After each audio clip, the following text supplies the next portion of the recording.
One T V, سب پہ نظر، اندر کی خبر۔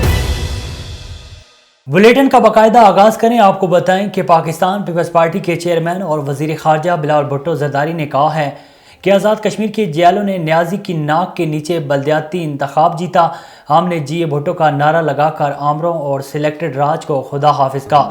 عمران خان کو ہٹانے کی کامیابی کا سہرا وائٹ ہاؤس نہیں جیلوں کو جاتا ہے، لکھ کر رکھ لیں، تحریک انصاف پنجاب اور کے پی کے میں استعفے نہیں دے گی۔ پاکستان پیپلز پارٹی کے 55ویں یوم تاسیس کے موقع پر مرکزی تقریب سے خطاب کرتے ہوئے بلاول بھٹو نے کہا ہے کہ آج کراچی کی تنظیم عہدیداروں نے ہمارا دل جیت لیا ہے۔ نشتر پارک کراچی کے شہریوں سے بھرا ہوا ہے، اسی شہر سے جیالہ ناظم منتخب ہوگا۔ پیپلز پارٹی وفاق کی جماعت ہے، ہمارا بھی حق ہے، کراچی کے میئر کو منتخب کریں۔ کشمیر کے جیالوں نے نیازی کے ناک کے نیچے بلدیاتی انتخاب جیتا۔ وزیر خارجہ نے مزید کہا کہ پیپلز پارٹی کو عوام کی خدمت کرتے 55 سال ہو گئے۔ ہم نے جی اے بھٹو کا نعرہ لگاتے ہوئے ایک نہیں 3 آمروں کو بھگایا۔ پیپلز پارٹی نے ہر طبقے کو معاشی انصاف دلایا۔ پیپلز پارٹی نفرت نہیں، امید کی سیاست پر یقین رکھتی ہے۔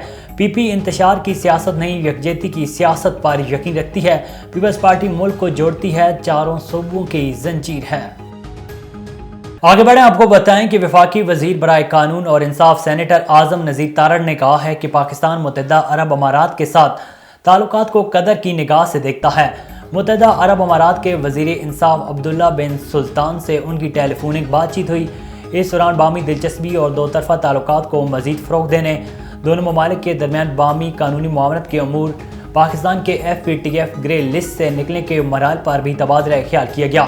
وفاقی وزیر برائے قانون اور انصاف اعظم نذیر تارڑ نے متحدہ عرب امارات کا پاکستان میں سیلابی صورتحال کے دوران معاونت پر شکریہ ادا کرتے ہوئے کہا ہے کہ پاکستان اپنے برادر ملک متحدہ عرب امارات کی معاونت کے لیے ہر وقت تیار ہے۔